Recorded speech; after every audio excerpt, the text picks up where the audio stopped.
Amar Zoni dalam kondisi tertekan setelah ditetapkan sebagai tersangka dalam kasus dugaan penyalahgunaan narkoba. Alhamdulillah sehat.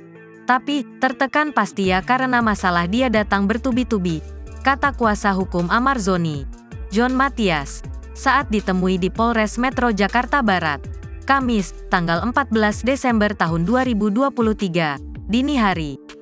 Pada kesempatan itu, John belum bisa menjawab banyak pertanyaan terkait Amar Zoni yang menjalani pemeriksaan. Ya, bilang ke dia harus kooperatif, mendampingi hak hukumnya saja, ucap John. Menurutnya, Amar Zoni menangis dan menyesali perbuatannya. Pastilah Amar nangis juga. Ini sudah berulang-ulang, tutur John. Amar Zoni ditangkap untuk kali ketiga karena kasus narkoba. Kali ini Amar ditangkap di Serpong, Tangerang, Selasa, tanggal 12 Desember tahun 2023. Saat menangkap Amar Zoni, polisi menyita barang bukti sabu-sabu dan ganja. Padahal pria yang sedang digugat cerat Iris Bella itu baru bebas dari penjara dan masa rehabilitasi karena penyalahgunaan narkoba pada Oktober tahun 2023. Amar sebelumnya ditangkap karena kasus narkoba di daerah Sentul, Bogor, Jawa Barat, Rabu, tanggal 8 Maret tahun 2023.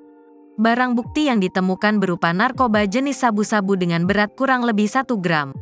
Penangkapan terhadap Amar Zoni berawal dari ditangkapnya seorang sopir berinisial M dan temannya berinisial RH. Mereka baru saja membeli narkoba di Kampung Boncos, Palmerah, Jakarta Barat. Keduanya ditangkap di daerah Ragunan pada hari yang sama. Sang sopir menyebut barang itu pesanan dari Amar Zoni.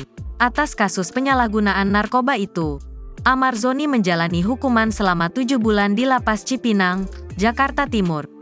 Sebelum itu, Amar juga pernah ditangkap terkait kasus narkoba pada Jumat, tanggal 7 Juli tahun 2017. Download Tribun X sekarang, menghadirkan lokal menjadi Indonesia.